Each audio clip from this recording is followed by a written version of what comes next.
Good evening, boys and girls. This is Tim Kennedy. I'm a Special Forces sniper, a Ranger-qualified Green Beret, a UFC fighter. Please listen to us and the shenanigans that we're going to say.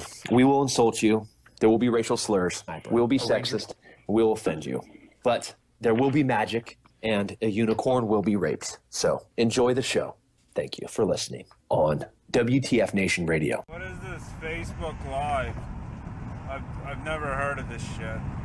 The voice of U.S. Army, WTF Moments. This is WTF Nation Radio. I looked my woman in the eye sockets. I told her straight out. I just said it, man. I said it. I said. WTF Nation Radio. WTF Nation Radio.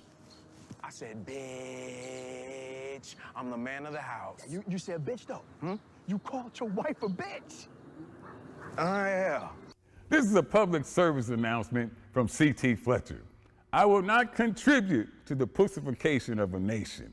Get your punk ass out there and work for it, motherfucker. Let's roll.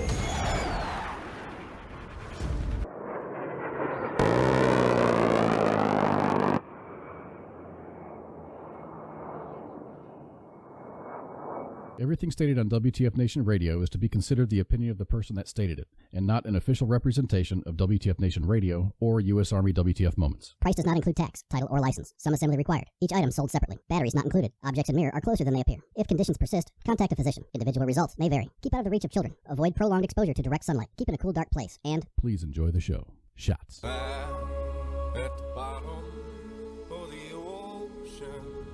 What up, guys?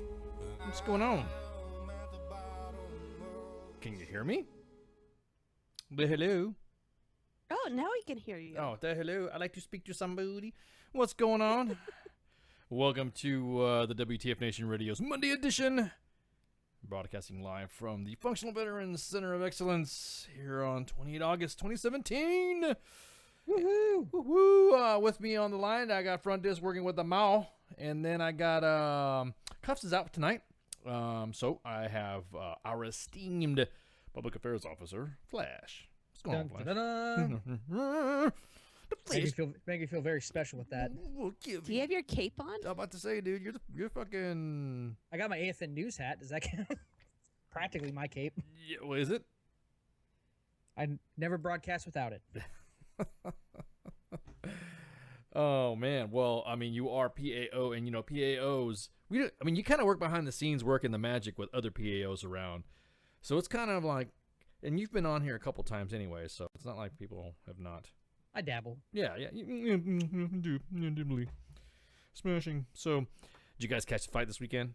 Come on, did you? Thank you, Periscope. I was about to say, normally we do not condone the use of such piracy, but you know what? Fuck that. When you're charging $100 for, I mean, I'll put it to you this way though. This was one of those fights. That whole card was actually pretty entertaining, and maybe if I was hanging out with a couple of people, I would have paid, chipped in $20-$30 for a group. Almost enough for me to spend $100 to fight to watch the whole thing, because all the fights were actually pretty good, except the one fight where the guy punched him in the back of the head. The guy went down. It's like, oh, he hit me in the back of the head. And that was a fight. Yes, that was Fonseca and Davis. Yeah, that was kind of a BS thing. But I'll tell you what, the McGregor Mayweather fight was actually pretty entertaining. I got bored. Everyone's asking what happened to the post fight. I'll tell you what happened to the fucking post fight, because everybody was shifting fucking timelines around for the fights. UFC channel, Showtime pay-per-view. There was a lot of individuals that did not make weight. There was a lot of individuals that did not participate in the fight, so it ended up fucking other cards up. And so the fight, when it finally ended, it was 2 in the morning. Was it almost 2 in the morning Eastern Standard Time? Holy fuck, dude! Everyone was already drunk and fucking stupid and sleepy, and I mean, damn, dude. There's no freaking. At that point, there is no post-fight analysis. Goddamn, it's 2:30 in the fucking morning. Well, the fight didn't even start until like 11, almost midnight. Yeah, exactly. And then, of course, with all the posting out, the pressers and all this other shit, I was like, fuck. I mean, because me and Jay Rady was like, man, let's fucking just jump on this shit. And let's fucking do post-fight, pre-fight, and and then afterwards, man, I was like, I'm gonna fucking call it. I'm gonna call a TKO, man. This is some late motherfucking shit, dudes. Really? Well, you are getting kind of old. Well, I mean, A little past your bedtime. no way. Old people, we go to sleep early and then we wake up like in the middle of the night, wandering around. Holy shit, touching ourselves. Where's my Jello? No, just to make sure that we didn't pee on ourselves. You know what I mean? I mean, it came out exactly what I was expecting. As much as I kind of wanted to see McGregor actually win, because that'd actually be kind of fun. Come on now, the guy's been boxing since he was 4. There was no way in hell, and especially after the first 2 rounds, McGregor was pounding on him, and I kept like leaning over to my wife as I'm switching broadcast channels on Periscope because they get taken down. I'm like, he's gonna get himself tired, just like in the UFC, because he could barely last more than 4 rounds. And then lo and behold, Mayweather did what Mayweather does. He waited, beat the hell out of him. Yeah. Yeah, exactly. What made me mad though is when he called the TKO, and then when he grabbed Mayweather, you could hear Mayweather in McGregor in his Irish accent. Fuck, I'm tired. He was like, fucking tired. So he didn't go. I give it to him. He didn't go down. He took all his hits, because at the 8th, 9th, and it got really bad in the 9th. Yeah. 9th and 10th round, he literally the whole time he was just getting pounded on because the man doesn't know how to put his hands up in front of his face. Well, and also he was overpowering in his hits, trying to make everyone count with full force instead of just doing the taps. That he ended up smoking he smoked his bag so much that he couldn't even lift his arms up. You know what I mean? He was smoked by the 3rd round. He was done because Mayweather only threw 6 punches in the first round, and then he threw like 12 in the second. It was all McGregor, and McGregor was throwing haymakers. He said he was going to knock him out, and that's what he was trying to do, was knock him out before by the second round. After that, you're just like, well, that's it. He's done. Yeah, that was it. Card for card, though, they were running pretty good stats. McGregor was only off by 1 point throughout the whole, because at one point he was tied with Mayweather. So I say for the first time in boxing, I think he did pretty good. I mean, he looked awkward as fuck though doing it. You know what I mean? I think that's what threw him. I think that's threw Mayweather off a bit, is because if you ever watch him fight in the UFC, McGregor just does that. He's very cocky. He's got a lot to back it up with, but this is how he is. He doesn't block. He's always on the attack. He's rarely on the defensive, because if he is, he's getting his ass kicked. Yeah. And he did that against Mayweather. Mayweather didn't know, like when Mayweather said he was coming in different angles. He threw up some vicious uppercuts. He had that. He would switch. Stance. He would switch from like southpaw to right-handed and just come up and hit him on the side. And it was quite interesting to watch a UFC fighter go against a boxer in boxing. Of course. Well, there was also some commentary within the staff as we were all watching it together that he was going to get a good hit and he was going to revert to what he knew. And that sure shit would happen. He got a good hit. Mayweather turned around, and then McGregor grabbed him from behind and started hammer striking the back of his head. Hammer fist. I loved it. That was fucking badass.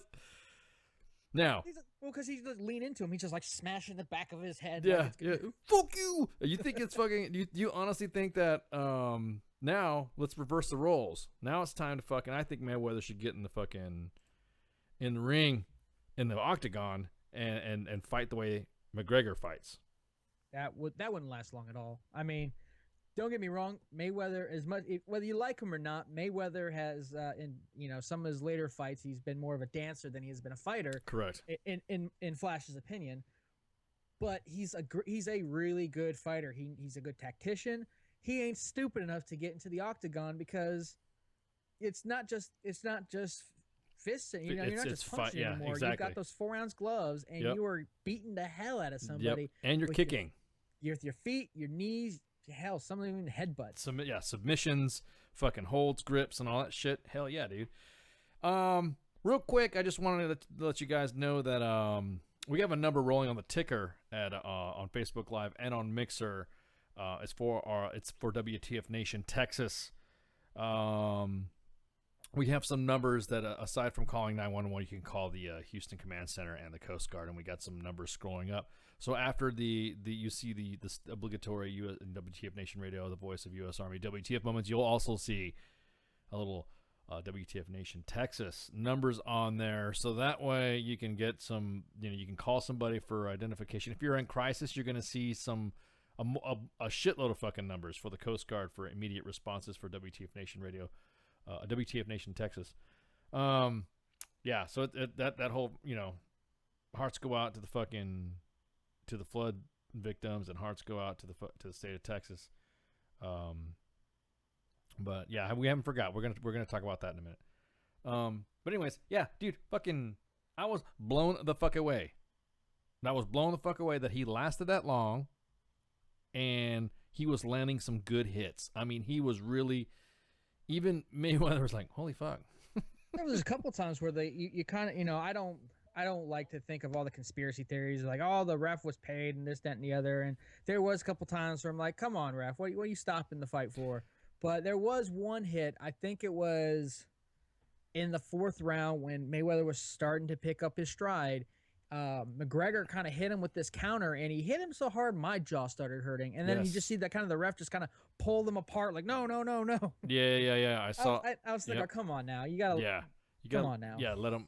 Well, one of the things that I thought was I think, had it been like, had we not known who McGregor was, and he was just a normal fighter that was coming up through the through the system and all that, going through the bouts and all that, I don't think he would have been given as much leeway as he'd gotten for this fight, because holy fuck, the amount of, no, you can't do that. No, I would have as a ref. I mean, not that I've ever reffed a boxing match, but what I've seen in boxing matches, that is what gets you fouled out. You know what I mean?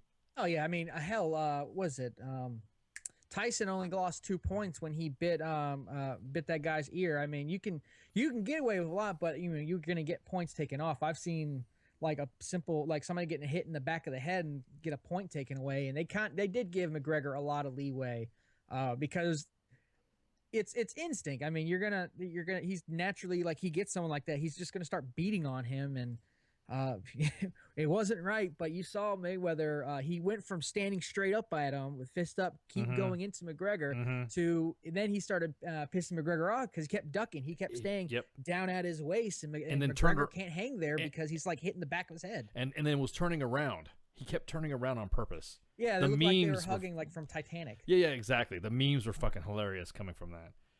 So I was like, oh my god. So yeah, I would pay for that shit too. Another since you were talking about the ref, an astonishing trivia there. Do you know what the ref's name was? Phil something? I don't know. I wasn't paying attention enough. Robert, I think it was Robert Byrd. Really? I say that because lately sports has been dealing with a lot of fucking PC drama. Oh, don't bring up. Are you going to bring up Robert Lee? I'm going to bring up.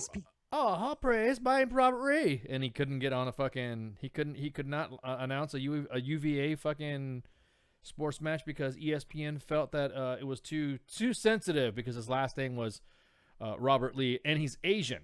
So go figure that the not like whitewashed Asian, like, he has a couple white parents in the mix, and he looks a little like he's pretty Asian, and they didn't just take him off the air, they moved him to another game. Correct. But still, it's kind of like, why just no one's gonna start protesting ESPN because a guy named Robert Lee has been, because there's well, that's what I was saying. As soon as they announced the name of the ref for the fucking match, I was like, Bird. His name is, what was his, Robert? What's it, Robert Byrd? What was that fucking? What was the Grand Dragon of the Ku Klux Klan name? Who was a senator of fucking what was it? Virginia? What was that? The one that was all fucking hugging all over the fucking holla with the fucking with Hillary and shit. Was it Robert Byrd, James Byrd, or some shit like that? Goes to show how much I pay attention to politics, but I don't keep track of that trash. Yeah, bingo, fucking bingo, dude. Yeah. It was Robert Byrd. Yeah, thank you.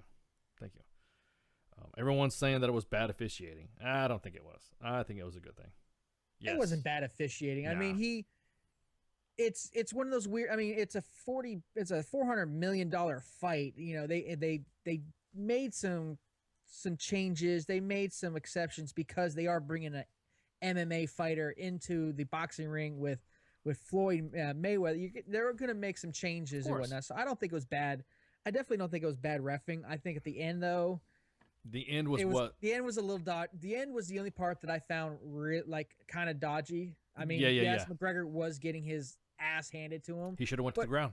Yeah, you should let him go down like a real boxer. Don't just stop it because God forbid he might actually like throw a punch and get lucky. Which Robert Byrd are we talking about? Robert Byrd was a United States Senator from West Virginia who was also a Grand Dragon of the KKK. So the reason why I mentioned that is because Robert Ree, praise, fucking was taken off because of his last name, Robert Lee. So anyways, I don't think it was bad officiating at all. Again, because if it was good, if it was bad officiating, well, no, actually, if it was really good officiating, I mean, the guy was a fucking MMA fighter. Guy's an MMA fighter, an MMA fighter, and he comes in there. I expected him to be, I'll be honest with you, I expected Mayweather to fucking throw some good punches and then not kind of like dance around him because everybody knows Mayweather for running around and shit. So that's what I thought was going to happen.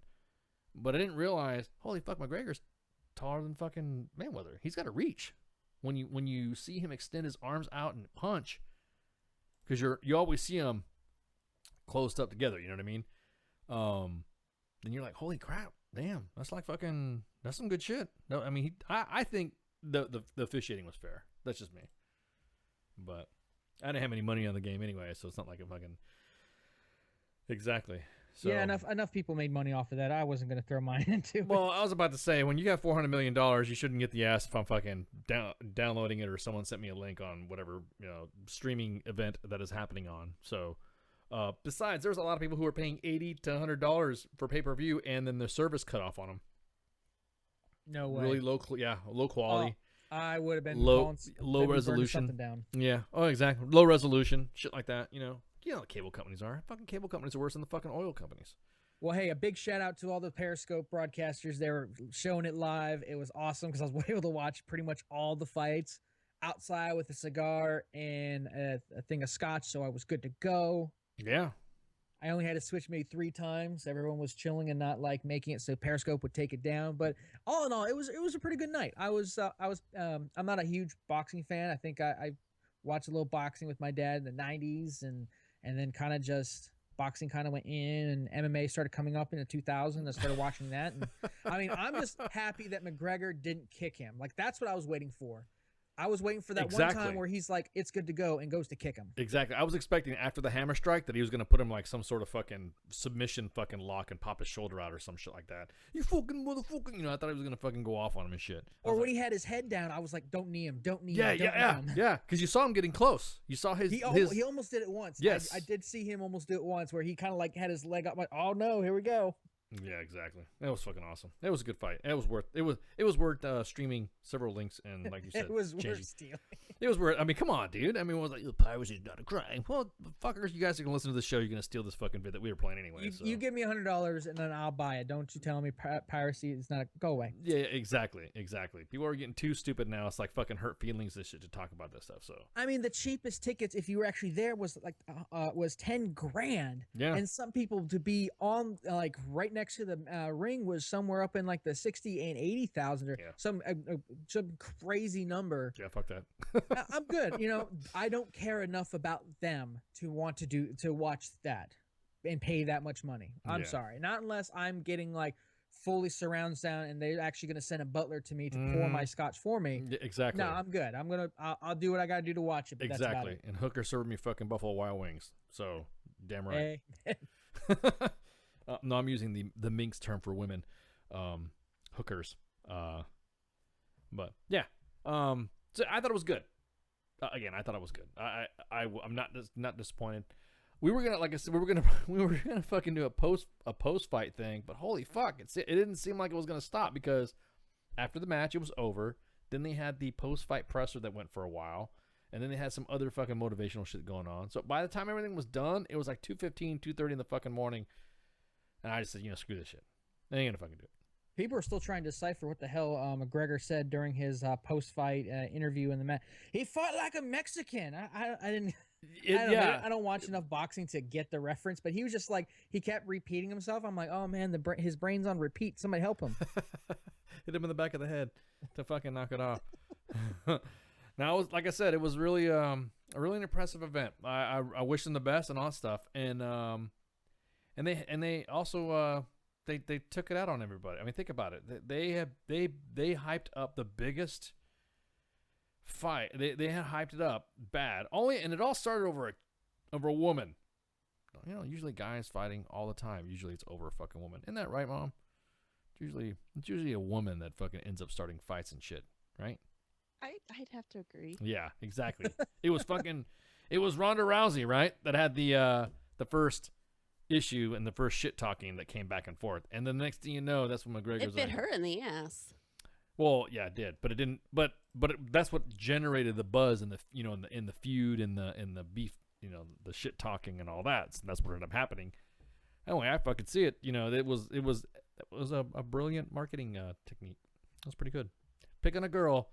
And that's another thing too. The memes are fucking amazing. Sorry, I don't want to sit there and talk about domestic violence being a fucking it's not a serious issue. But the memes of he's now 51 and 51 and 0. 51 if you count the ex-wives that he beat. If you include was it more than one chick that he beat though, right? Or was it his wife? I couldn't tell you. I think it was just the one, but still, one's too many. I'll put that out there, and yeah, we're all exactly. gonna make light of it. But yeah. It was. There's been some great memes. My favorite I just saw now was they had a picture of McGregor and Mayweather in the first round, and it said the Super Bowl be like, and had the Atlanta and Patriots score, and then it said fourth quarter, and you just see like McGregor just getting the shit kicked out of him. Oh, I like the Titanic one where McGregor's being held. Or holding fucking Mayweather on the Titanic and shit. The other one was when what was the other one? When you have to fight at 1800, but you got to be Antifa at 1800 or 1900 or something like that. Because I saw that when I busted out laughing wherever I was. Yeah, when you have to, when you try to look all thuggery and you end up looking like the glory hole or something like that, and he's all fucking. Because when he came out, what the fuck was he wearing? What was he? Trash bags. Yeah, I was about to say he was wearing. You know what? I didn't even think about that. Wait a minute. You think that what he had on that mask was probably transposing some sort of numbing agent or some shit like that? I don't know. I would pay for that. Of course you would, Branko. Lower your fucking caps, dude. Seems like you're screaming at everybody. I'd fucking pay. Fuck you. Fucking dig them some chowder. Fuck your eyes. Thank God we have the people on here. Oh, I love it, man. So, exactly. He did show, you're right, D-Max, he did show some amazing self-control. I mean, I'll go back to that stuff. From what I was told, I guess they arrived on a jet together, and then they, like, took off and partied together afterwards. I mean... They both cleared over, was it, I think, one got 100 million, the other one got 300 million or something. Something like that, yeah. 100 million, dude. 100 fucking million. I'll get my ass kicked for 10 rounds for 100 million. Hell, I'll just stand there and just punch me in the face for 30 minutes to get 100 million. The fight of the century, Ice, and let's go. Yeah, and Mayweather. Who's gonna win? He just shows up there and just gets punched one time. You know what that reminds me of, Flash, is like, oh, what would you do, let your best friend hit you for $1 million? You'd be like, hell yeah. Like, have you seen those memes? Yes, exactly. Would you let Mayweather beat you for 100 million? Would you shoot your friend in the leg for $10 million? Shoot, I'll tie up. I'll wear a dress and tie up on the corner. He just keep hitting me. Exactly. 30 minutes. Exactly. Let's go. Sure. 100 million. Looks like Flash is wearing a dress. Wouldn't be the first time. Yeah, I told I her. have that noted in his staff. I was about to say, please put that in the staff note. Yeah, I told Red Leg, if you ever got that offer to shoot me in the leg, just shoot my bad leg, and then we'll split. Shoot a couple times too, just to make sure. So that way make sure the job's done. Exactly. Make sure my leg is really fucked up. But yeah, good fight. Yeah, you're right, Cos. There was that fight we're talking about, Fonseca and Davis. That was the fight where he looked like the Cookie Monster. That one dude looked like the Cookie Monster.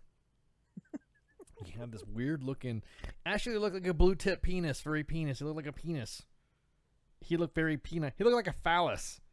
He looked very. Oh my goodness. He looked really penisy. Very technical here. Yes. Well, I mean, Ice, you're now because apparently everything fucking offends everything now, and I just, you know what, just fucking roll with it, dude. You're going to get fucking butthurt over who is fucking announcing a goddamn soccer game or whatever game it was, but then you don't say shit when it's a fucking dude who's got the same name as whatever. Give me a fucking break. It's getting fucking stupid. Too fucking stupid. Other breaking news we got. Damn, dude. Fucking North Korea. Man, they want a big dose of freedom or something like that because they're just wilding out today. Fuck yeah, dude. Hans Briggs! Oh, no! Did you guys hear that? Okay, cool. I just want to make sure. Oh, man. Japan's pissed. Dude, you know why? It's because we didn't do shit. Could you imagine? You're sitting there fucking hanging out in your dojo or some shit, whatever the fuck, Japanese people do and shit, and they're all fucking... They all have dojos. Yeah, hey, and they fucking are doing their bow, and all of a sudden you hear this...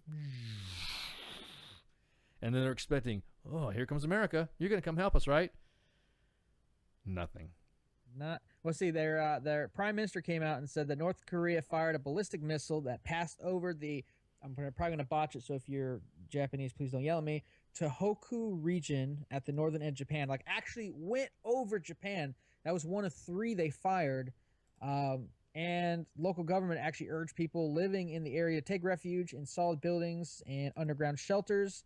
And in more better news that just came out, and I said more better because U.S. stock index futures point to a lower open on Tuesday following the news, meaning the Dow's probably going to take a bit of a hit. It says like less than a point, but still a point's good bit of money if you follow that kind of stuff. I was about to say, D-Max put those a joke in the fucking mixer chat that Japan's pissed off because the last time they saw something like that, it was a nuke. Oh, I'm going to hell for laughing at that. That's true. That was good. That is fucking true, dude. That is fucking true. How could you fucking, Kind of makes you wonder why North Korea picked now to do that. Yeah, exactly. Well, they say it's because we're busy with the hurricane. Yeah. Well, we got all those guys doing all the exercises out there still. I think we're like halfway in their normal exercise, and they're always getting pissed off. But finally, they keep raising the bar. Let's see how much we can poke this bear before it gets pissed off. I'm surprised. They probably went, well, shit.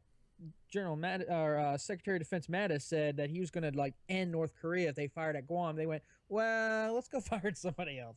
Let's be pissy, but be pissy at someone else. Let's go hit them. Yeah, I really don't fucking see why they didn't respond. I mean, it just all of a sudden. Hang on, we have the most.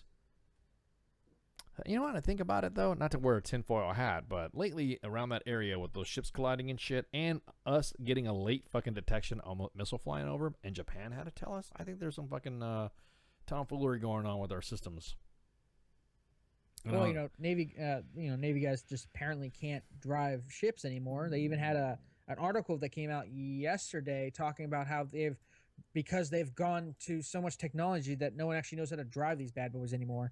Yeah, exactly. It's not like the old fucking the Jersey class fucking battleships that you see the Iowa or the Jersey class. It's the USS Full New steam Jersey. ahead, Captain. Yeah, exactly. Full steam, aye, and then you hear this ringing noise, and all of a sudden, and next thing you know, the guys in the engine room, fucking, they're all have beards on and shit, fucking, fucking just like making the ship go and shit like that, and then everybody's like, exactly, yeah, exactly, Falcon. So what the fuck, ADA?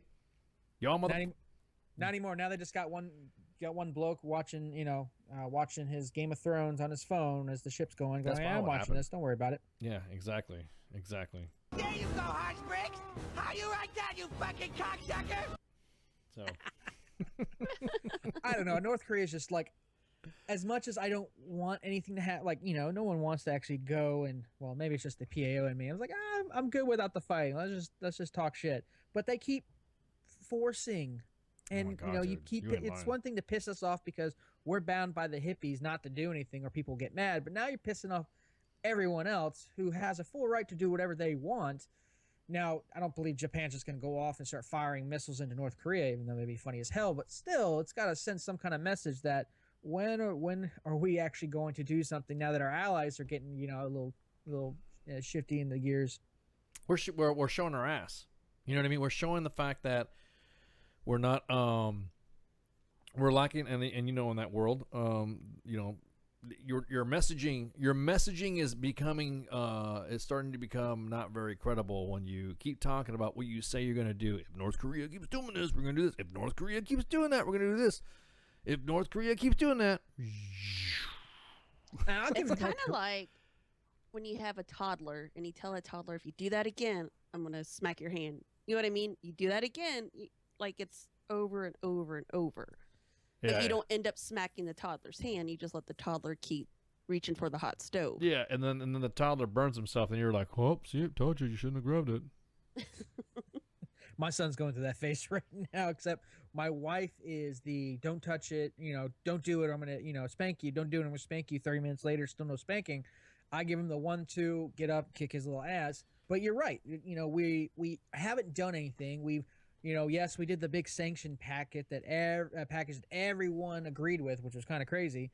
But that's about it. We keep saying, "Oh, we're gonna get them," but we don't. But I'll hand it to North Korea. As much as I hate those little crazy bastards, they keep going. Screw with us. We're gonna keep doing shit. And what do? They keep doing shit, and they keep getting ballsier and ballsier until one time they're gonna fire something over another country. The rocket's not gonna work perfect, and it's gonna hit the country, and then we're going to war. It just takes one screw up. Like, oh shit, it's going a little short. Oh shit, bam. Yeah, exactly. Also, all she wrote. Yeah, exactly. To be allowed to inspect your palace today, and your guards won't let me into certain areas. Hans, we've been through this a dozen times. I don't have any weapons of mass destruction. Fucking bullshit. This is bullshit. I'm serious. But you're right though, Flash. We're looking like asses because we're not doing anything. We're literally. If you do that again, we're gonna do this. You will feel the fire because it'll be huge. It'll be huge fire and huge and huge and huge. And the next thing you know, nothing's fucking huge. Don't get me wrong. When North Korea said, "Well, we're gonna fire and we're gonna get close to Guam," and Secretary of Defense Mattis came out and said, "That'll be war," they went, "Ah, he still has credibility. It's him," but everyone else doesn't. The president said, it. Blame that on the last 12 years of nobody doing anything against with North Korea. All the presidents going, I go further we'll see back. what happens, and no one cares. Even with Trump, they're like, we don't care about you and your toupee. But General Mattis comes out, they're like, we're gonna change our we're gonna throw these to the side. And then China is going to say, we got this, because we got there. It's like North Korea is China's autistic little fucking brother or some shit, and fucking. You know what I mean? And they're like, no, we got him. Well, they did the right thing. They said, "Hey, North Korea, you do anything, you're on your own. There is no offensive or whatnot. You're on your own." But they also, in the same breath, go, "But if anyone else attacks them, we will side with them." So it kind of put everyone on their asses, going, "Look, a big player in the game just said they're gonna side with whoever doesn't attack first." So. Yeah, it's in our best interest not to do anything, but it's in North Korea's best interest not to have a random malfunction that hits anything that's non-North Korean or water, because that will be the end of North Korea. Yeah, I'm really, really thinking the fact that they have not thought this through about, because what if it had veered in a direction that you know what I mean? Because their missile technology sucks. What if they hit a seagull? No, I mean, like they suck as far as. You're right. It's not going to roll. It's not going to roll in the right direction they think it's going to go, and then the next thing you know, it flies over a country that just won't even give a fuck. They'll just say, "Oh, okay, how it is." Yeah, I see. Oh, you want to involve us in your bullshit? Check this out. Oh, praise. And the next thing you know, well, I mean, their shit only works maybe a quarter of the time. The last thing they tried throwing up there blew up. They're like, "We're gonna fire more rockets." Oh well, shit. Yeah, exactly. Oh, they're gonna try that again, and this time it worked. But what happens if they had some kind of malfunction and actually hit a populated area? I mean, most of the Pacific is, except for China, are allies with us, or a territory, or something of the U.S. influence or worth the U.S. money. If they have any kind of malfunction or hit anything other than water, it's game on. And General Mattis said, you shoot at us, it's war. And I'll tell you what, that's a scary man. I really wouldn't want to test him. No, hell no. Because what if, and the thing is because we have not done anything during all this shit, and they put a nuke on it. Sorry, D-Max, Seagull Lives Matter. Seagulls. I was thinking the same thing. Oh. They do. Seagulls' lives matter. Well, I don't know about seagulls because yeah. They're like parasites. Yeah. Oh my God. They're fucking trash doves. But for the ocean. So water rats with wings. So since everyone's asking what's going on, yes, North Korea fired an unidentified missile, and this is what they're saying in the EC, and then South Korean media and Japanese media are saying, "What is it? What the fuck's going on?" South Korea said that the missile fired from Pyongyang, and then passed over Japan, and so of course the Pentagon's going to investigate. There's no investigation after that point. It's a lot of investigation. Hey, look up. Where'd it go? This way. Yeah. Oh, well, we're done here. And where was it fucking fired from? Pyongyang. Okay, then fucking light them up. That's it. I mean, light them up. Japan is coming out going, hey, motherfuckers, what's going on? Yeah, exactly. You guys going to fucking do something about it? So a senior U.S. official said that there had been some movement suggesting that an intermediate missile was being prepped, but there was no immediate confirmation that they said how far this missile flew and blah, blah, blah, blah, because the move came after North Korea fired 3 short-range missiles on Saturday. So this They're just throwing everything in the air. Yeah, they just don't give a fuck because we're not doing anything about it. Again, Trump and freaking Mattis even said that, Trump said fire and fury like the world has never seen. Huge. And then Gonna be huge. Huge. And then the next thing you know, it did it again. So that's what happened, guys. I mean, yeah, exactly. Yeah. But God, dude, I just can't believe that we're not doing anything about it. We've done nothing, and obviously, if something does fucking happen, then we'll be surprised. But really, dude, really, they keep making excuses. Like, don't get me wrong, I'm not a war hawk. Rather not send the brave men and women to go fight and kick somebody's ass and hopefully not get hurt. But eventually, we got to do something. Yeah, definitely. It's getting to the point where we're making excuses why we're not doing something. Yeah. Well, they hit Japan, but they didn't mean to hit Japan, so we won't do anything. Oh, they hit Tokyo. It was we didn't like Tokyo. It's not Kyoto, so we'll let it go. Oh, they blew up South Korea. Well, it was just playing around. We keep making more excuses for why they do things, and we still aren't doing anything other than, well, we're going to make sure they don't have any money coming in. But China's still sending their stuff in there, so who cares? And not only that, but that nuke that just went off, it was a malfunctioning nuke, so they didn't really mean to fire it and blow it up in fucking Guam. So they didn't mean to come across the DMZ and hammer Seoul with their long-range artillery. Exactly. It'll be okay. It was just purely a misunderstanding. And of course, somebody, even if we decide to throw a rock at them, there'll be protests all over the USA. They have oil. Don't go for the oil or some crap like hippies like to do nowadays. We're trying to go after the kimchi. Save kimchi. Make kimchi, not war. Yeah, exactly. Ooh, we got. Is that a new? Who's that? Remy 19 Delta. Hi, Kevin says hi. You got freaking. We shouldn't wait for 3,000 dead Americans before we do anything. Amen. Then we should not at all fucking wait, because that's what's going to happen. I did this last time. We did the scenario up. I think we talked about it I think it was a Monday edition or Sergeant. I can't remember now. Days are fucking coming together. But we talked. We did a walkthrough of what would happen in the event a conventional event happens in Korea. And it's catastrophic. It is cataclysmic, huge.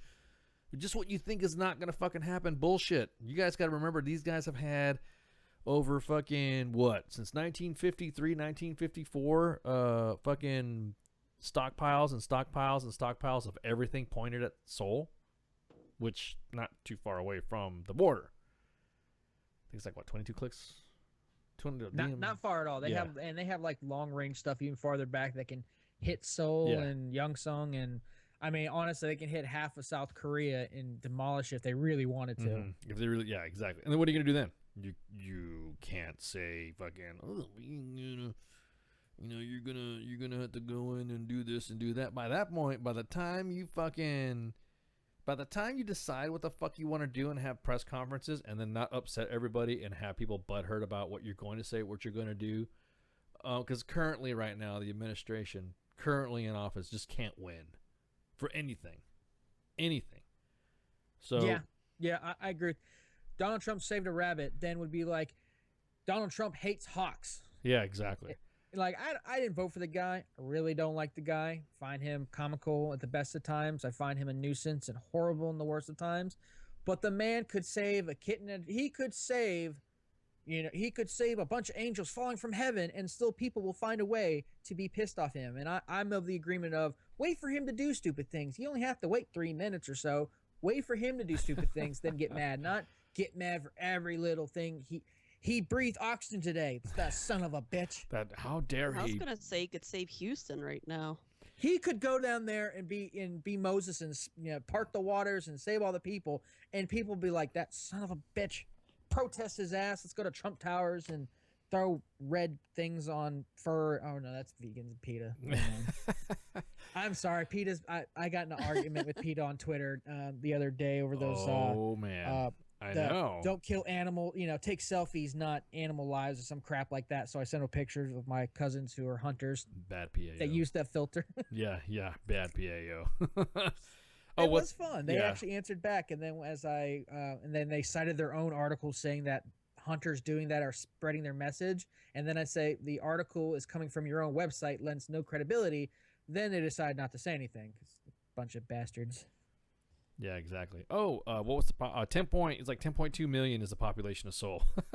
So 10.2 million in fucking artillery range. Yeah, there you go. So. Nah, we'll just sit on our hands. Everyone's gonna talk tough, and the news will come out and say, "Well, there's no winnable war if this ever happens," because they're the greatest cheerleaders ever. I mean, even that when they're talking about being actual factual, which is kind of crazy at this point, there's no win scenario. No, of course there's no win scenario. When people die, there's no win scenario. We just try to minimize how many people have to die. Mm-hmm. But we keep giving it, the media's just like, oh, just leave them alone. They'll be fine. I'm like, yeah, that's worked for the last, 70, 80 years now? Exactly. Leave them alone. Exactly. They won't come up with nuclear bombs and shit like that. Mud says, yeah. They're the peaceful people of North Korea. Mud Puppy says that they're shooting them things like a redneck with bottle rockets. Exactly. That's their technology. They open up the back of a fucking trunk of their fucking Kia, and then, Hey, Billy Kim, look what I'm doing. Please. Oh my fucking God, man. I feel sorry. I feel sorry for the Joes being out there because they're at a war posture that is actually ramping up. You know what I mean? It's not like it's just hey, Sergeant, we need to fucking do this. I don't want to go. I'm not really motivated right now, and I don't feel like it. I just came back from Itaewon, and could you give us another pass? That's what the Joes were doing. Like, when Spanky was there, when Red Leg was there, that's all that shit was happening. They would go through some drills and shit like that, and that's it. No big deal. Now this motherfucker's for real. I was there last year, and it was for most of 2016, and it was pretty crazy. We were doing exercise after exercise after exercise, whether they were digital or not. It was kind of cool getting close to the border and seeing how everything is rigged to blow. Yep. That was the most mind-fucking thing, because my family never fought in the Korean War. We got Vietnam, Desert Storm, we got World War II. We got, some of the Korea, not so much. It wasn't until I got there and, saw like all these crazy things, and then we're going over bridges, and I'm like, what are these strings attached to the columns? And my major was like, no, that's det cord. Yeah. C4. That's in case shit happens, break window, blow up bridge. Yeah, exactly. See that little clacker right there? You hit that and say, I see the light, I see the light, I see the light, and then bust it. And I started seeing it everywhere. Every pass, we were crossing river operations, which was pretty cool because we were actually working with some of the folks with the Texas National Guard guys. They're out there helping everyone they can. They were actually in Korea in 2016 doing pontoon creation. Oh yeah, river pontoon. crossings. Yeah. And every shit's valley, impressive. everything was rigged to blow. I'm just seeing charges everywhere, and I'm just like, shit. I hope somebody doesn't just fall asleep on the wrong clack. Boom. Or light a cigarette up, or fucking have a cell phone signal go astray. You know what I mean? It's just it's not something not something you expect. You're in Afghanistan. When you're in Afghanistan, you expect this place is pretty crazy. You go to Korea and you're like, well, other than it's smelling bad, it's very pretty. It's nice and green, and then there's a mile of bombs and mines and shit like that. And half the country South Korea is ready to blow up, so North Korea can't go that far south. Yeah, exactly. Well, and that's another thing too. North Korea can't go far south, but they're gonna keep blowing shit up. There, Spanky was telling me that she's when she was back there in 09 and between 09 and 11, there's a fucking island that was out there that they had fucking started shelling just for no fucking reason. They killed like a couple of South Korean soldiers. Yeah. And we didn't do shit. We had harsh words. Yeah, exactly. We will have to have a letter sent to you from the United Nations, and then the letter will say that don't do that again. There you go, Hot Bricks. How you like that, you fucking cocksucker?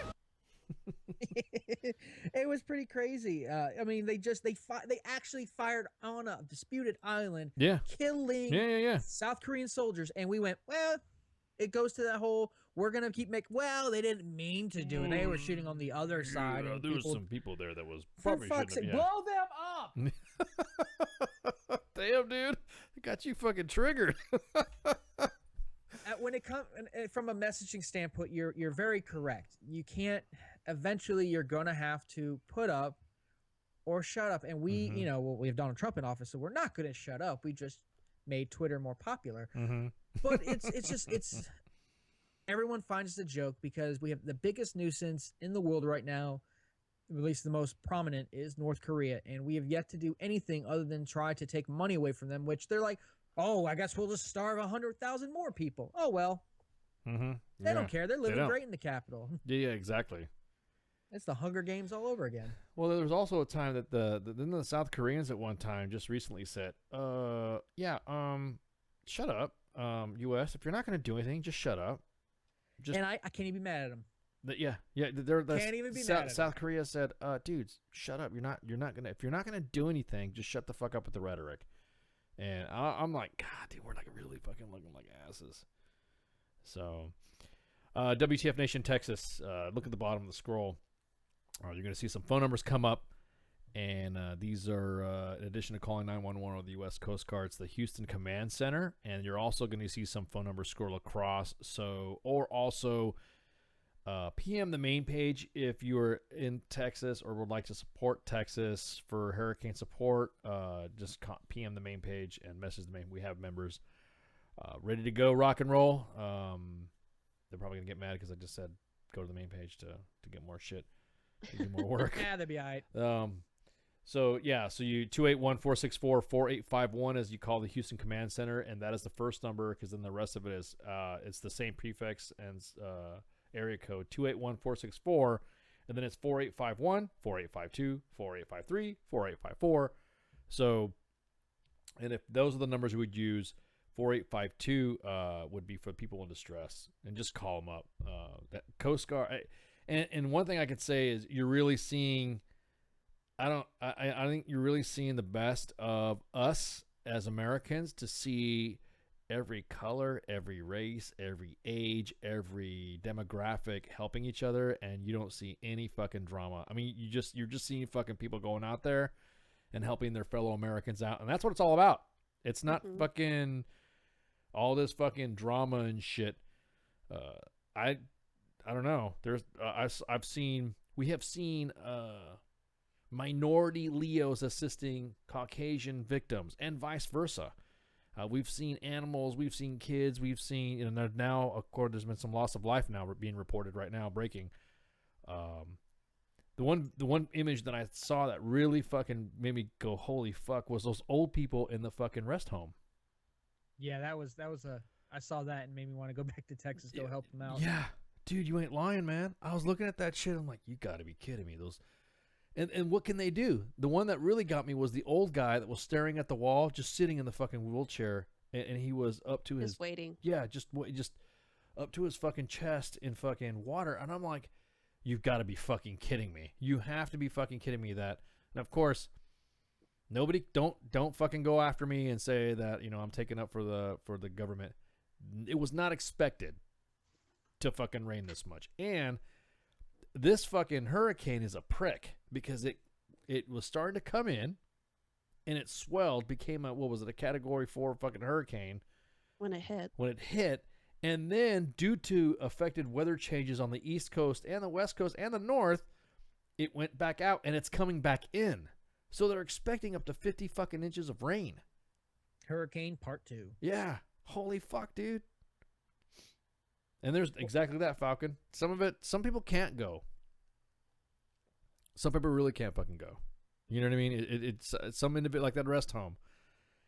No one was expecting that. No one expected that to be a issue of an evacuation. How was it the last time Hurricane Rita and Hurricane Katrina? They didn't expect fucking Austin to get flooded the fuck out. Yeah. You know what I mean? So those weather bands, it's just fucking shit timing, man. And everyone's like fucking, yeah, exactly, Remy. People are, no pun intended. The funny shit is people are playing in the floodwater and then, the fucking floods kind of like back up the sewers and shit. So y'all don't be fucking playing some shit, no pun intended, in the shit because Hope you get vaccinations. Yeah, exactly. Hepatitis and shit like that. But no, that was the biggest thing. Everyone's trying to make a political thing about it, and that's when you were saying, Flash, that no matter what the president does, he's going to be, whatever. Well, now there's some fake news going around, or some fake tweets where it has President Obama serving food, and they're like, "Man, how's the ex-president gonna be in Texas before the president?" And then somebody commented, it was like, "This is from like 2000 and whatnot." I was like, yeah, exactly. You bastards. I mean, that's. Yeah, I tell you what, U.S. has apparently we just have the fighting gene in us where if we're not fighting another country, we're fighting ourselves, and we do it very well. But when it's these type of events that happen, that we just go, okay, let's we all rally around each other and we're great, and then give it about a month after this flood, we're gonna go back to just gotta fight each other. Yeah, we're gonna change our profile pics away from the Texas flag and remember Texas and all this other shit. You're right. It's unfortunate that people do that shit. That people get fucking up the ass and all that. And everyone, there's people going on like, well, Texas, you deserve this because oh my god, you voted for Trump, yes. And I'm like, oh my god, yes. First off, you fucked hard. Houston is a heavily Democratic area. Yeah. Exactly. Yep. But it doesn't matter. Yeah, like, Houston, Austin. Yeah, and exactly that. I'm going to tell you right now, WTF Nation and others that are listening that aren't part of the WTF Nation that just like to listen in on us because we post stuff on the main page and all this and you stuff. love us. And of course, we have civilians that listen to us too. If you, as an American, wish harm or ill will to other Americans in a moment like this, fuck you. I don't give a... That's as bad as saying, when California was going through their super drought and whatnot, going, well, fuck you, California. That's what you get for voting for Hillary. Yeah, exactly. Well, you get slatted on the wall for that. And some of it, was it self-inflicted with California? Yes, but then when people are fucking, again, when Americans are fucking getting killed or, getting involved in something like that, you fucking help them out. Don't wish or blame or whatever. Now, do we break balls in other states? Because, of course, interstate rivalry is, like you were saying, we fight within each other to break balls, and then we go fight somebody else when you pick on us, and then we go back to fighting with each other again. But fuck that. Especially this, right now. There are soldiers right now that are stationed in Texas that are supporting the fucking soldiers, the National Guardsmen. There are kids right now that are assisting, like active duty guys helping out Navy, Coast Guardsmen. Did I say that right? Because I was saying Coast Guardians, and someone said, no, it's Coast Guardsmen. Well, I don't, because I don't know. They almost don't count anyway, so the fact that we're mentioning them is more. I mean, I'm just they don't count. Yeah, they don't count. But exactly. Well, actually, they were doing what they do best. This is their bread and butter. They train for shit like this. So, and they do pretty much, unless it's time of war, they fall under Homeland Security, which FEMA falls under the same thing. Exactly. So right now that they have several setups, and the reason why, of course, people are fucking looting. There's no fucking food. It got flooded the fuck out. You can't. This is a little bit different, man. You can't sit there and talk shit about what happened in fucking Louisiana and say, like, that's what people needed to do that. People had to do this. People needed to do this. And then not say that same shit about fucking, our brothers and sisters in arms and our fellow Americans in Texas. If I'm stuck in Houston right now, my family needs food. I'm gonna get the job done. It's not, it's just that how it's gonna be. Now you see people running around with giant, TVs and Xboxes. We have a different subject, but a lot of the people that are caught looting are getting clothes, and not like it's not like Coach or Velour. Or whatever. Yeah, exactly. I was about to say it's bread and milk and shit like that. So it's a time of crisis. We kind of there's a little bit of you can't just throw a blanket term like looting is bad. It's like, no, well, if those old people need medicine and oh my no God, one can get dude. medicine, but they're gonna die. I saw that picture. When I saw the picture of their old folks home, I'm just thinking, dude, my heart sank. I'm like, God, I really hope somebody goes and helps them out. And then, no shit, immediately after that was posted, a retweet happened and a repost happened that they were evacuated. They were pulled out. So, but I'm just thinking, could you imagine your grandmother, your grandfather sitting in there, your mom and dad being in a freaking old folks home, and then all of a sudden you see a picture of that? Fuck, dude. Shit, I'll swim to them at that point. Yeah, exactly. Yeah. I mean.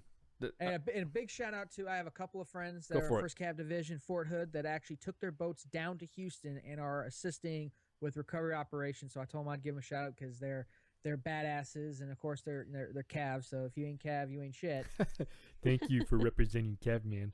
Cavman thanks you. Well, there's like corporations that have really stepped up to the plate. A grocery chain market that's here in Texas, H-E-B, yes, H-E-B, has started sending truckloads of supplies and whatever and resources to the affected areas. Walmart did.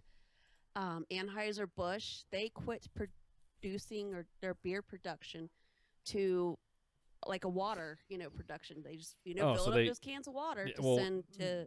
No, they just remove the brown tint and the alcohol from the water that they already make.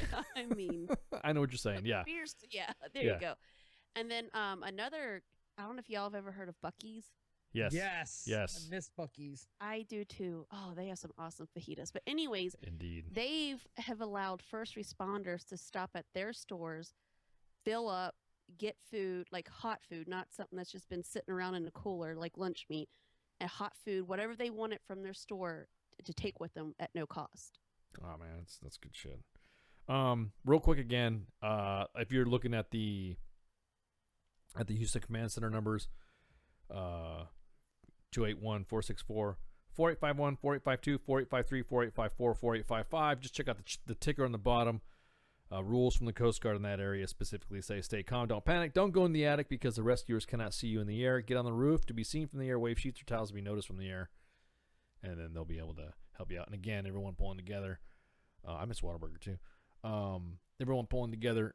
Again, send messages to the main page. We've built resource documents and issue some stuff to some individuals to go assist. We got it in our page too, but the main page is really the focal point of it.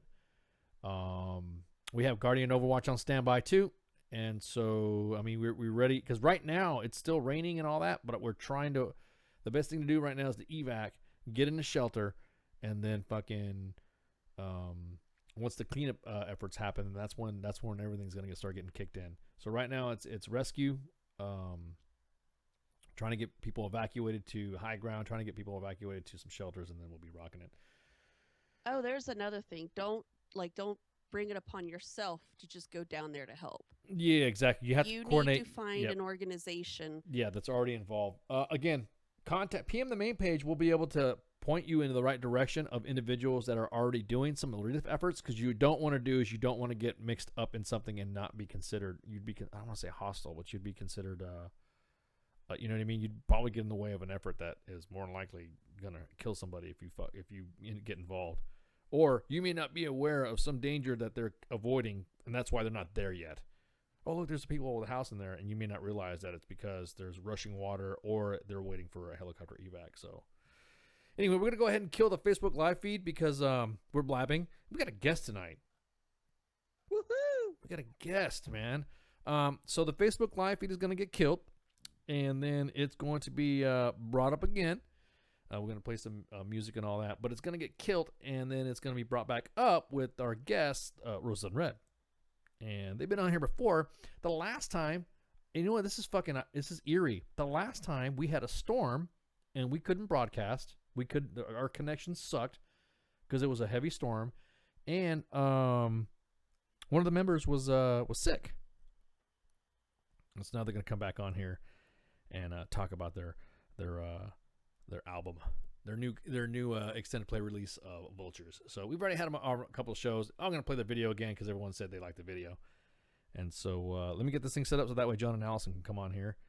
And then let me first I'll kill the Facebook live feed because everyone, but again, the Pure Voice from Roses on Red will finally be able to come on. So shots, and then we'll go ahead and take a quick break. Pay attention to Mixer because we'll still play the tunes and everything anyways. And so other than that, we'll see y'all in a second. Shots.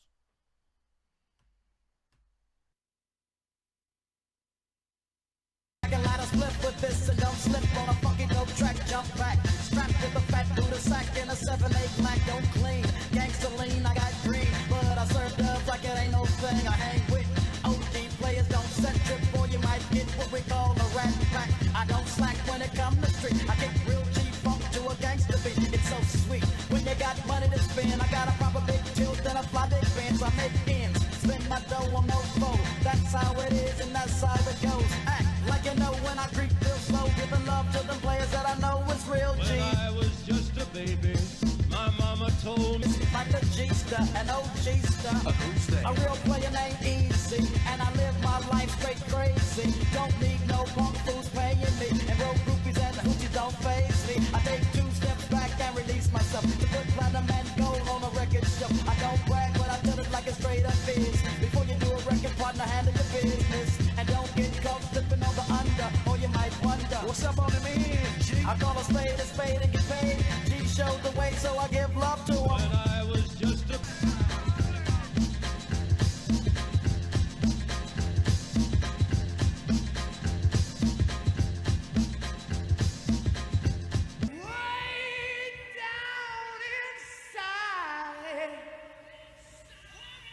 Slayer, the hooker layer, motherfucker say your prayers. Hail Mary, full of grace. Smack the bitch in the face, take her Gucci bag and a North Face off her back. Jap her if she act funny with the money. Oh, you got me mistaken, honey. I don't wanna rape ya, I just want the paper, the visa, capisha. I'm out like the vapor. Who's the one you call Mr. Macho? The head macho, with this like macho. I got so much style, got to be down with the stylistics. Make up to break up, niggas need to wake up. Smell the Indonesia, reach it to a seizure. Then fuck your arm, hit the skin to amnesia. She don't remember shit, just the 2 hits. Her hitting the floor, and me hitting the clits. Sucking on the tits, had the hooker begging for the dick. And your mom ain't ugly, love, my dick got rocked quick. I guess I was a combination of House of Pain and Bobby Brown. I was humping around and jumping around. After then I asked her who's the man, she said B.I.G. Then I bust in her E.Y.E. Dead wrong. This is Skinhead Rock from Transplant. You listen to the mashup hour with DJ Mugg. You got it going on. You're dead wrong. The weak of the strong. You got it going on. You're dead wrong. Pain on your flip like a convict. The full vicar. Jump in the accurate figure after I stick ya. Rip you like a razor. Straight up any with no chaser. Watch me erase you, misplace ya. Put you in the back with the derelict. Yeah, I pop money shit. Jump, I'm making hits. Sometimes for the crack rocking shit. Took it to another level. Now I'm getting crazy pace. Getting paid from the devil. Another amateur trying to damage the pedigree of the B.I.G. G.I.E. You know it's me. Holmes, I thought you know I'm smooth as a baby's ass. Smooth as Teddy Pendergrass. Smoke the grass, get in your ass. The Brooklyn born, test floor dawn. Record shop, getting props. Proving nobody drops. Words is potent, that's the blunt smoking bed stop bandit. And niggas just can't understand it.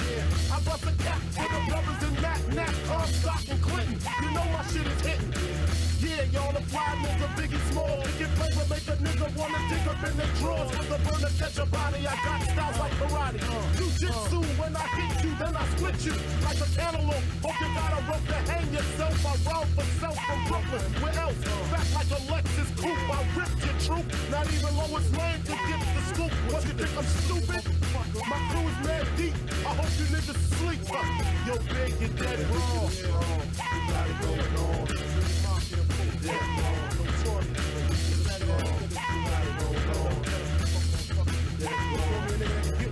I'ma show you motherfucker with no fucking family, no fucking friends, no fucking life. Rockin' with my homeboy DJ Muggs on Mashup Radio. And if you run up, you're getting mashed up. You understand me? Yeah.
Are you the vulture? Damn it!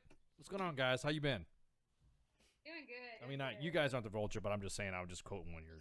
Taping up John over here. Yeah. So, you know, I was about to say, Allison. The last time you were on the air, John was not feeling good, and there was a major storm going on where all of our shit's going on. So, is this like fucking Erie or what? Yeah. Well, I mean, there's a similar thing going on in Houston, but you know, luckily it's not where we are. Yeah, I was like, damn. We've got a lot of friends down there, but I've talked to most of them, and all of them are safe. Good, so good. That's good. We did have a flash flood today, but it didn't do very much. It's not like I've got friends that are sending me pictures from Houston, and it's ridiculous.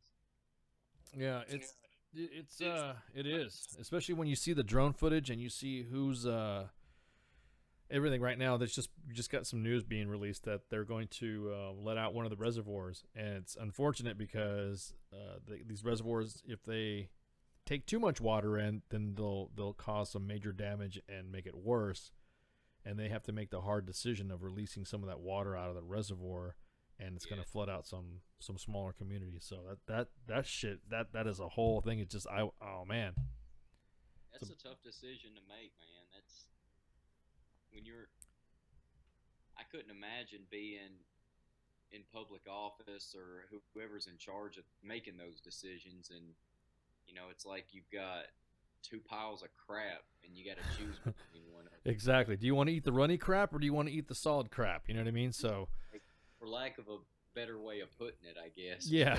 Do you want some shit spaghetti or a shit sandwich? Okay, enough with the shit jokes. Yeah. All right. So tell us about yourself. I know the fans have been coming on. There's a lot of some of the regulars have listened to you guys before. And so tell us about yourself, because I know last time Allison came on and it was, like I said, the connections were really bad, and I'm trying to get everybody to get your word out. So go ahead and tell us about yourself. Allison started Roses Unread about 07, sometime around there, and I was kind of hopping between bands playing bass, and she got me to fill in before they found a permanent bass player. And then once they found a permanent bass player, he ended up being a much better bassist than I was. And so I was just like, okay, well, and I just I went out. I had played guitar before. I started out as a guitar player when I was younger, and then just moved to bass full time as I was in college and high school. And so I just kind of went out and I sold all my guitar gear, and then I went and bought more guitar gear and just kind of showed up and was like, all right, I'm playing with you guys now. I know all the songs. It's not a group decision I'm in. I mean, that's not exactly how it happened, but I mean, that so It just kind of worked out. Years later, Allison and I are like the primary songwriters still, and I've been the in-house producer and engineer for the band for the last two releases, including the Vultures, which we put out, was it earlier this month? Yeah, because it's not quite September yet. Yeah. Yeah, about August 18th. So we've kind of evolved each album. We kind of have a sound, and a lot of it has to do with our influences and the chord progressions we choose in our songs and the keys we choose in our songs. And Allison has a specific timbre in her voice, and so we have just what people tell us, we have a unique sound and we evolve it over time, and we don't really like to just write the same songs over and over. So if you listen to our last couple of releases and then you listen to the Vultures EP, you know it's the same band, and it's the same core group of songwriters. But with the Vultures EP that we put out in August 18th to be specific, we've added a lot of theatrical elements and synth and piano strings. Allison really last year, she really just started working on her piano chops and wrote all these arrangements, and then we transcribed them into synth parts and used that as the basis for all the guitar work and all the drum and bass work. So we started out as like just a radio rock wannabe guitar band. I mean, for lack of better terminology, I guess. And over time, the songwriting process has kind of flipped where we're focused more on, we start out with, we'll write 10 or 15 melodies or progressions, and the one that sticks out the most to us, we'll kind of go from there. We don't really write whole songs.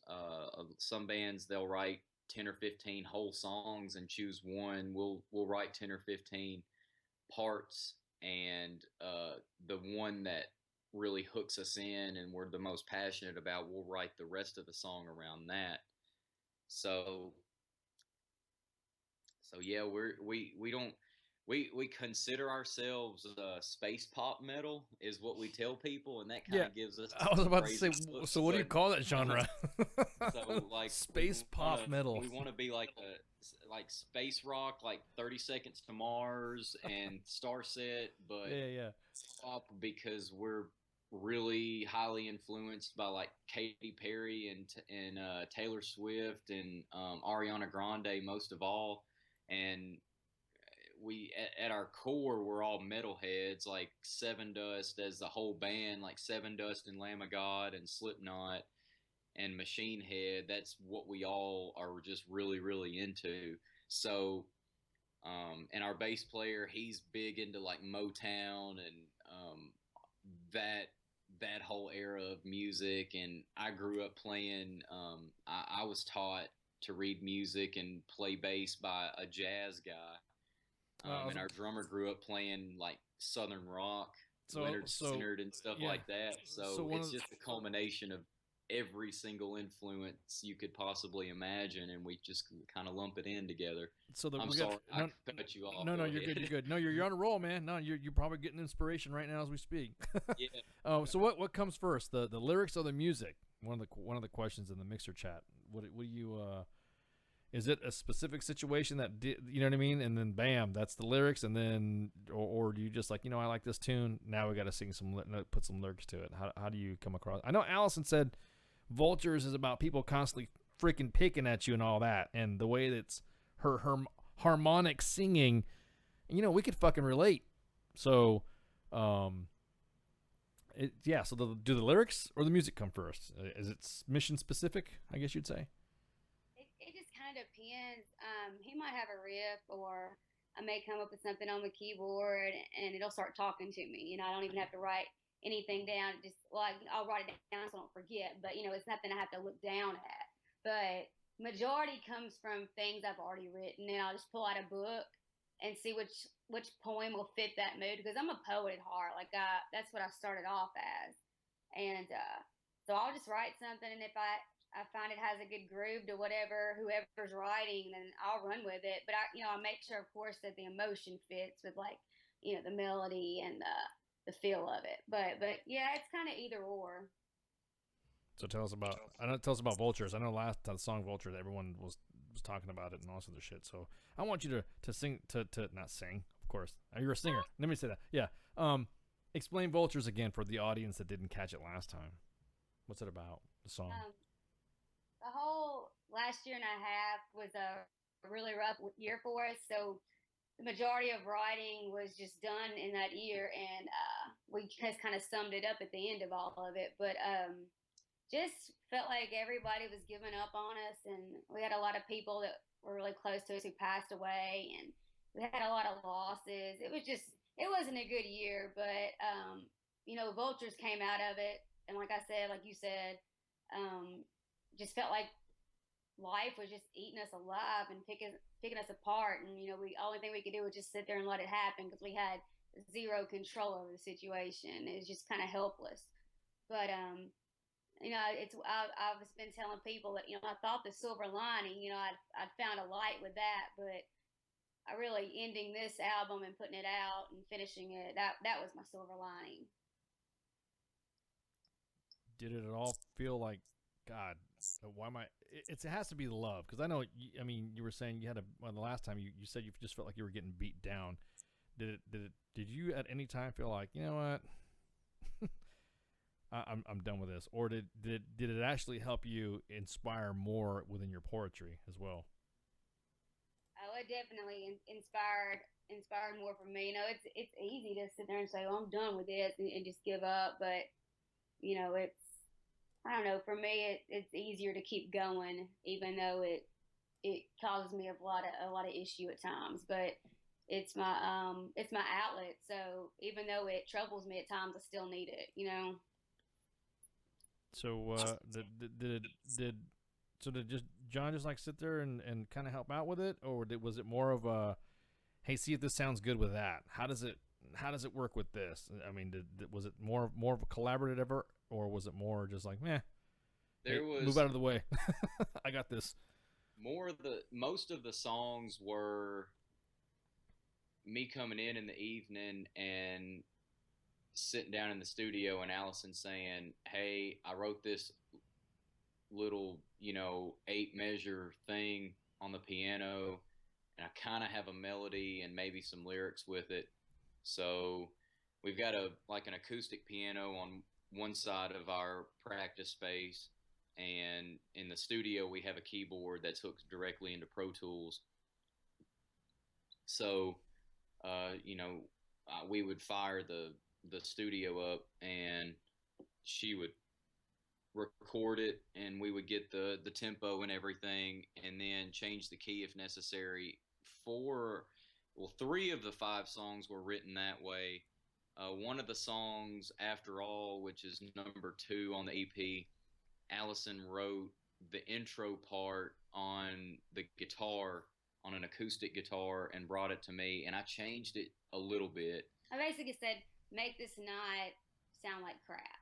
Yeah, and because I'm not a guitar player, but I get these ideas in my head, and I'm like, I just don't know where to go with them. So I'm like, basically, take this and make it not crap. and then That's what happened. yeah, and then Never Back Down was just, I wanted to write something bouncy and cool sounding, Yeah. and there was really no just motive behind it other than that. So I wrote. To me, that's like our experimental song. Never Back Down was just trying to find like our new sound and where we were actually trying to go. I was actually with Never Back Down, which is the last song. That was the first song we put out for the EP. I was actually just messing around with drum sounds and drum samples, and I wrote the entire drum arrangement in like one sitting. Oh, wow. And just messing around with just different beats and like a cool bouncy kind of groove in a tempo that was a little bit different than anything I had written before. And then we ended up writing the riffs, and then the lyrics came last, which the rest of the EP, the lyrics kind of came first or second or third. So the whole every song had its own kind of unique way of coming together, and it's really surprising how everything fits together, because if you listen to the EP from start to finish, it tells a story almost. It's like a narrative, and we wanted to make something you could almost sit down in a dark room and close your eyes and listen to the EP and kind of create your own movie in your head. And there was a narrative with the lyrics and the way the music and the theatrical elements in the music that kind of goes along with the guitar and the bass and the drums and everything. We wanted to create not just like an EP or an album of songs that were cool and people would like to listen to on the radio, which that's always great, but we wanted to create an experience where if somebody wanted the full-fledged just thing, they could sit down and just listen to it from start to finish, and it told a story and that people can relate to, and you can kind of visualize the things happening between the transitions of the different parts. So that wasn't the original idea, but as we wrote that first and second song that ended up becoming the Vultures EP, that's what we realized this is going to be not really a concept album, but it's going to have a theme, and it's all going to have to go together in a certain order and serve a certain purpose. No, yeah, I was just about to ask you that. Absolutely, just crazy and insane as that sounds, that was kind of about halfway through the process. That was kind of what we all felt needed to happen with it. Yeah. So what was your? So you were saying that some of the influence that you have. So what was, for both of you? What was your musical and non-musical influences when you decided what type of instrument you would learn, or what was your style? What was your flow? I guess you would say your flow style. Are you talking about long time ago, like when we first started playing? Yeah, when you first started playing, and what made you progress? What musical influences did you have? Like for me, I like blues straight up. So Buddy Guy, BB King, those are always my fallback. So yeah, hell yeah, man. We're both from around the Memphis area, so we feel you on that, man. I wanted to be Johnny Rzeznik and Kurt Cobain when I was 10, 11, 12 years old. When that movie Twister came out and it had that Goo Goo Dolls song Long Way Down on the soundtrack, I saw the music video. That was the coolest thing I'd ever seen in my life. And then my cousin had a Nirvana CD, Nevermind, and it had pictures of Kurt Cobain like flipping off the camera on the inside of it. And at the time, I was like, man, this guy is so cool. And he had killed himself by the time I found that album. But I was like, man, like this guy just didn't give a crap. And that was what made me want to start playing guitar. Like before I had a guitar in my hand, I'd get like a baseball bat and go outside and act like it was a guitar. And then my parents were like, all right, we're going to buy you a guitar, but you have to take lessons and you can't be a little punk about it and you've got to actually practice. The neighbors think you're crazy with this baseball bat. Yeah. Oh yeah, man. My neighbors thought I was. To, like, get you a guitar because they think you're crazy and stupid holding a baseball bat that way. Yeah. Is that what happened? That's exactly what happened.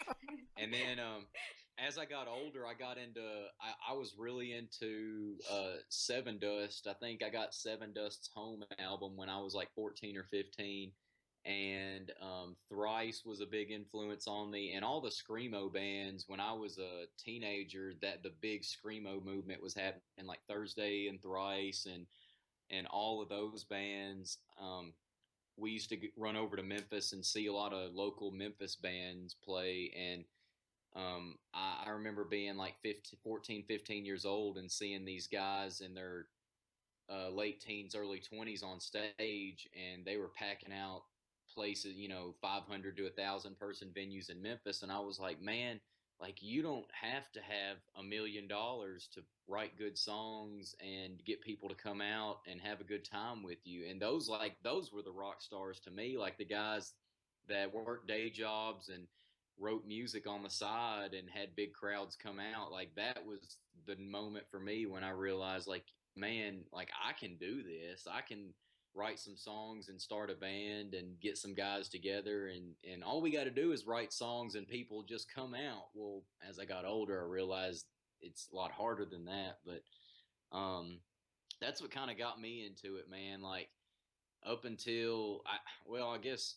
still to this day, all I wanted to do was play music and video games. That's the only two things that I've really ever had an interest in. So it was just an obsession from an early age for me, and an unhealthy obsession at times. I guess I was quite delusional when it came to, doing anything but those two things, but it kind of got me to where I am now. And, I'm glad that I had those influences early on, because I could just be working a boring desk job now and drink beer every night and just be a loser or whatever.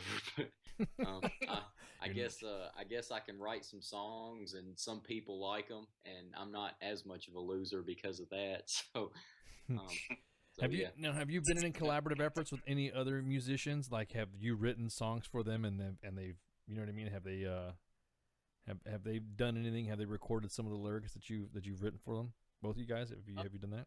No, like I mean, I was in a bunch of bands growing up and wrote songs, and those bands would play like one or two shows around town, and then break up because everybody wanted to skateboard or hang out with their girlfriend instead of play music. And I was the guy in the band, like, I didn't care anything about having a girlfriend or skateboarding or whatever. I just wanted to rock. So I would just write songs in different bands, and I joined a band when I was 18 or 19, and we toured a little bit. And that band is how I met Allison, because she had a band at the time, and we played a lot of shows together in like the summer of 05 ish.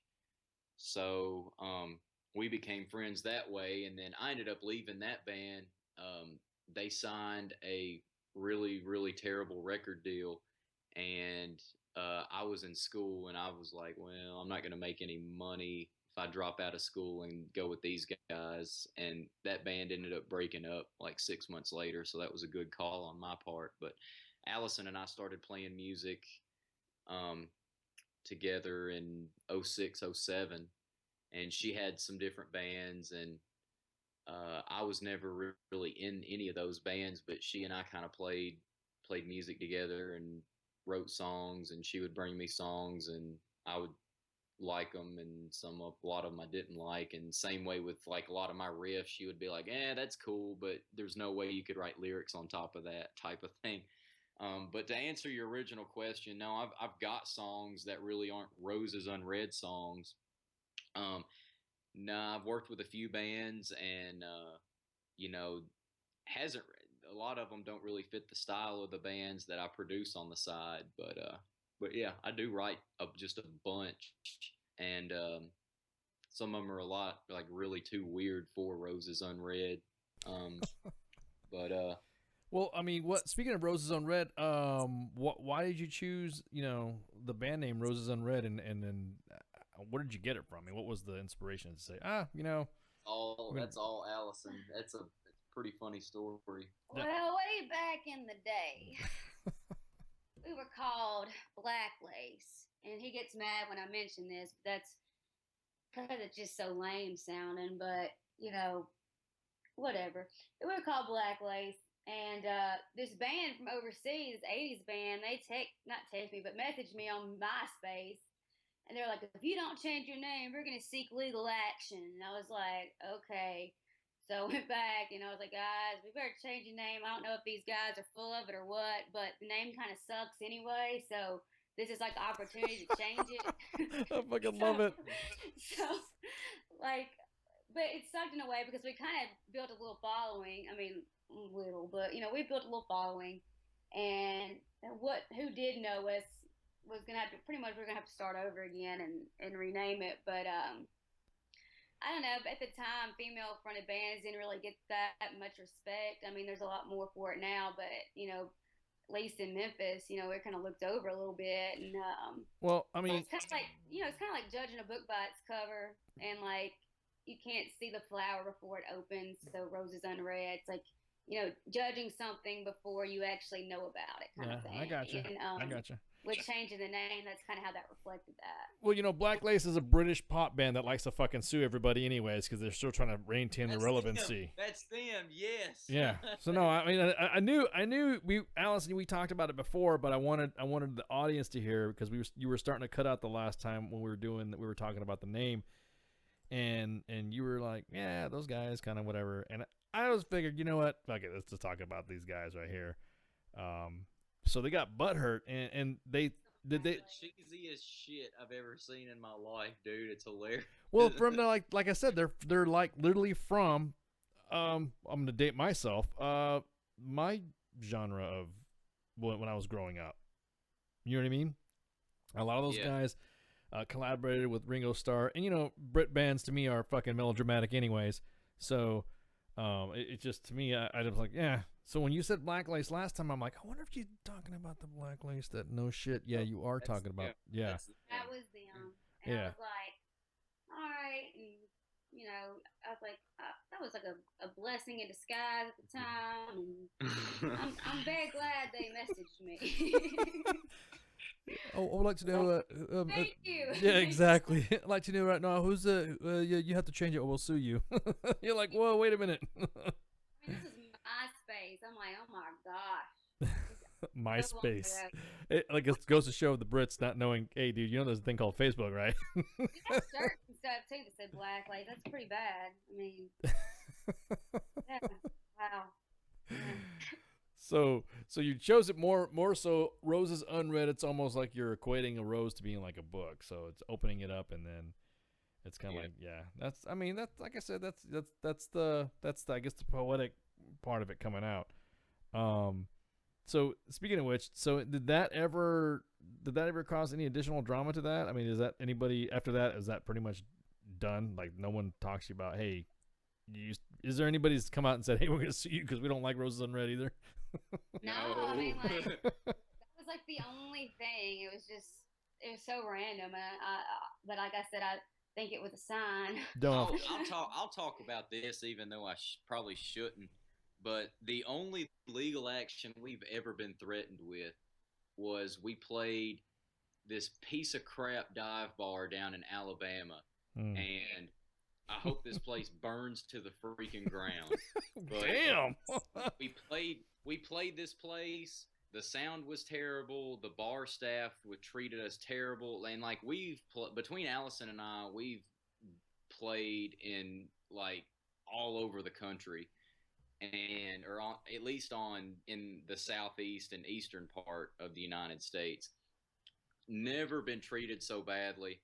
The headlining band had a guarantee, and we had a door split with the other band on the bill, and the lady who booked the show wasn't there, and so one of the owners of the bar was on the phone with her, and he was getting badgered by the singer of this other band who was like demanding her guarantee, and Allison was trying to tell this guy, like, dude, don't worry, like, we didn't have a guarantee. Like, he's on the phone saying, like, all three bands had this huge amount of money for a guarantee, and Allison's like, no, like, that's not, she was trying to be honest about it, and he ended up, like, putting the phone down and cussing her out, talking, like, really, really bad to her, like, something shit you shouldn't say to anybody, but, I mean, not even a lady if you're a man, but, so me being absolutely furious with this guy, get on Facebook and tell everybody what happened, and over the course of like 6 months told all of my musician friends, and pretty much tried to blacklist the place. And then they got a new sound guy, and then he Facebooked me and was saying that since we caused them to lose business because of slander or something, I don't know. And so after that, like, I quit talking about it because I didn't like. Well, I mean, you probably can't do anything. Well, I mean, you can't reveal names and shit, I guess, but fucking, you can reveal that. That was gonna be my next question. I mean, they admitted, like, I could never get the owner, the guy that actually did it, to apologize to Allison over the phone. It was like the sound guy saying that the venue admits that our story that we told actually happened, but that, I don't know, like, they pretty much admitted that we were right in every iteration of the events that occurred. So we didn't lie about anything, and then they tried to spin it on Alabama has this like civil court libel and slander thing that I don't know. So I was like, I don't have time to deal with this. I'm going to go write the rest of this EP, and I hope your venue just burns to the ground. So I fucking love it. Other than that, like, we try to be as professional as we can, and we make friends everywhere we go, and we have a good time with it. And just about every venue we play, we have a good relationship with, and we get asked to come back. Okay, so how long ago did this happen? This happened in 2016. It happened last year. Oh, okay. Well, you don't obviously have to give up the name, but however, Alabama is just like most southern states. They have the fucking tattletale law and butthurt law, which is called like the defamation law and shit. And I know Alabama is one of the states that says, any false, and it has to be false, public or negligent speech which degrades or projects the hate or ruins a person's reputation. That's what it was, something like Yeah. that. So as long as you don't name the date, but just say talk about the club and shit, then you never mentioned it on air, so you're good to go. And by the way, the statute of limitations for that shit's 2 years, so that's why I asked how long it lasted. So yeah. So as long as you don't mention the name and all that stuff, the butthurt law is in full effect. You'd think. What's the damages that fucking happened if the guy admits it? Did he go online and admit it? No. He did it by phone or some shit like that? I mean, I don't know. There's a group, there is a private group on Facebook, Mhm. and it's a tight knit group, and it's good/bad venue reviews. Oh, gotcha. And Okay. fans will get on there, and if any of you guys out there listening are in a band, you need to find this group, and if you guys are on the road, because there's some good information in this group. Well, I was going to ask you that. I was going to ask you. It's a private group. It's run by one of our close friends, and everybody in this group has met in person. At least most of them have. Yeah. And nobody goes in there to just badmouth for the sake of doing it. Everybody's like, hey, this place is really good. Most of it's good stuff. Like, there's a venue down the road from the place we were just talking about, called the 11th Frame. It's in Madison, Alabama. Every time we go there, and every band that's ever gone there that I've talked to, they treat them so good. They have national bands come through a whole lot. They have regional bands and local bands that play there a lot, and they have a killer sound system. They have a killer light rig. They have a bowling alley attached to the venue, and like What? a bar and food. That's badass. So it's just a really, really cool place. So if any of you guys want to go see a good show and have a good experience, the 11th Frame in Madison, Alabama, is probably one of the best venues in that neck of the woods. Well, maybe you shouldn't have said that, because there's like 11th Frame barn lanes in New York and Pennsylvania and all that shit. So they might get sued now. Thanks, dude. You just One's fucking. in Madison, Alabama. I've never been to the one in New York, so. Oh man. So that was going to be my question. What do you prefer, bars? Do you prefer clubs? I mean, and that was going to be my follow up question too. Was what was some of your bad experience? So what do you prefer? Do you prefer concert halls? Do you prefer small venues, large ones? We prefer places that are serious about their sound system, and places people go to actually hear original music, because it's like, if you're an original band, in my experience, and I'm sure there's cases where this is completely wrong, and there's bands out there that write original music and also play covers that probably do really, really well. And so I don't mean to belittle anybody, but in our experience, we play a very unique style of music, and we have I'd like to think, a unique stage show. So we want to go places where people are eager to discover new music, and people have seen us before and like our music. And like I said earlier, people go to see that and have that experience, because if we've been told by people who think they know what's up, like, you need to go learn these cover songs from the 1970s and stuff, and then you can play those, and then your original music. Well, that's kind of like selling cat food to a dog owner. It doesn't work that way. So, yeah, to answer your question, we play anywhere and everywhere. We'll play big concert halls. We'll play festivals. We'll play bars. As long as the people are there to have a musical listening experience, and to discover some original music, and take an experience home with them. That's the kind of places we want to go to, because those are the people that are hungry. and will help, build us up, and where we can come back and play for bigger crowds and keep doing what we're doing. So it's a good shout out to them, then. Yeah. I want to check out this bowling alley you were talking about. Yeah, they now what's your guys' schedule for I guess you would say for tours or being on the road? Do you have one published out yet on your website? No, we're wrapping up August, and September we're going to do a lot of behind the scenes stuff. We're going to rework our set list a little bit, try to do some videos.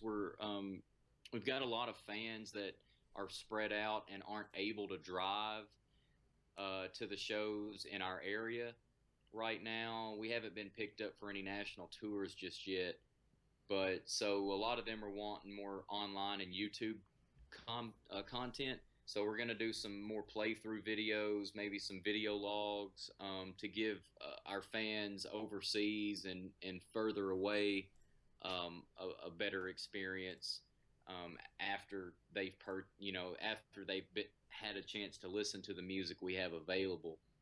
October we're playing a lot in Tennessee and Mississippi. That's kind of like our home base, and working on some stuff for November and December right now. But like I said, we're completely do it yourself. Don't have a record label. Don't have any investors or people putting any money behind us, and we haven't been picked up for any national tours just yet. But we're ready, and when the opportunity presents itself, we're ready to go. So that's what we have coming up. So subscribe to our YouTube channel, and it's Roses Unread Official. And or you can go to youtube.com/rosesunread, and we've got some new videos up there. We got the new music videos and behind the scenes, and do some guitar stuff on there and some video logs. So have people ask us questions, and we'll all get in a room and act goofy and try our best to answer the questions. So that's kind of what we're focused on for September. Well, damn, dude. Well, hey, thanks for coming on. John and Allison, we definitely appreciate it. And finally we were able to get that, that good long interview that we were waiting for since the last time. Yeah. I'm glad you're feeling better. It's been about 45 minutes already. Yeah, dude. No, but yeah. So, normally we like to give the second segment, at least on when I host, I like to give let them lap. I mean, you guys are coming on and want to, let us know what's up. So we have no problem with that, man. So, awesome.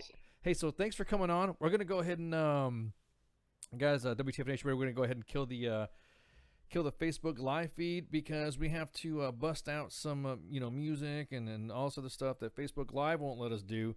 Right. But yeah, so I'll play your all's video one more time, and on Facebook Live, and then that way, then I'll kill it to the music on Mixer. So guys, thanks for coming on. Thank you so much, Flash. You guys have a great night. All right, you all have a good one. You too.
relax and take notes while I take totes of the marijuana smoke.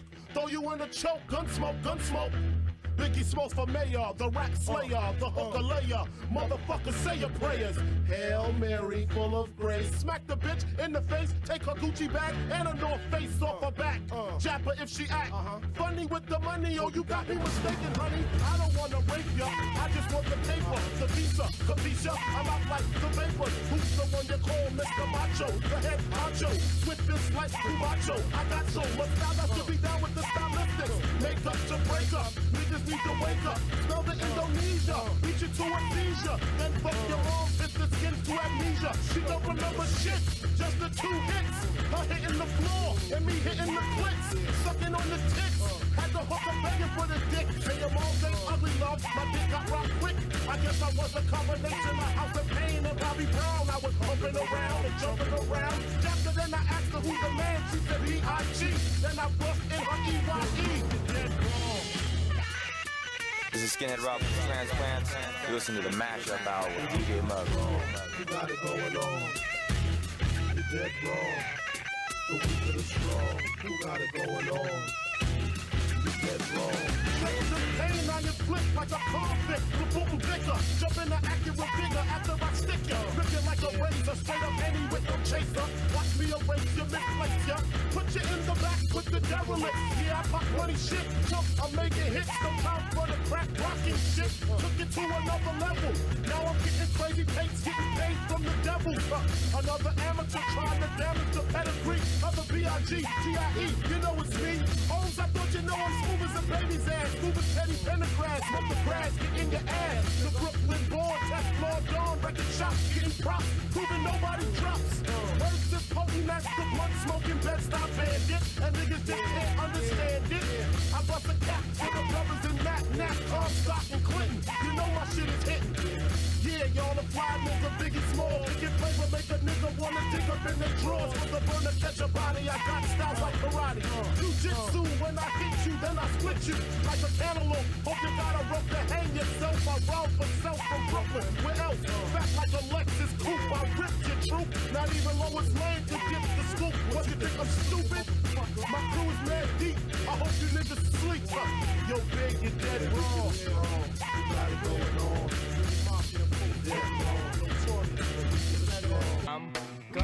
Where the party at?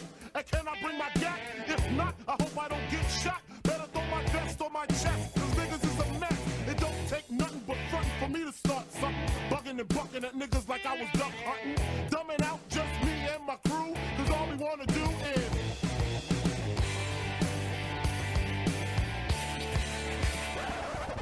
hunts from the honeys, pounds from the rough necks. See my man saved that I knew from the projects. Said he had beef, asked me if I had my piece. Sure do, 222s in my shoes. Holla if you need me, love, I'm in the house. Roam and stroam, see what the honeys is about. Moet poppin', hope poppin', ain't no stoppin'. Big Papa, I'm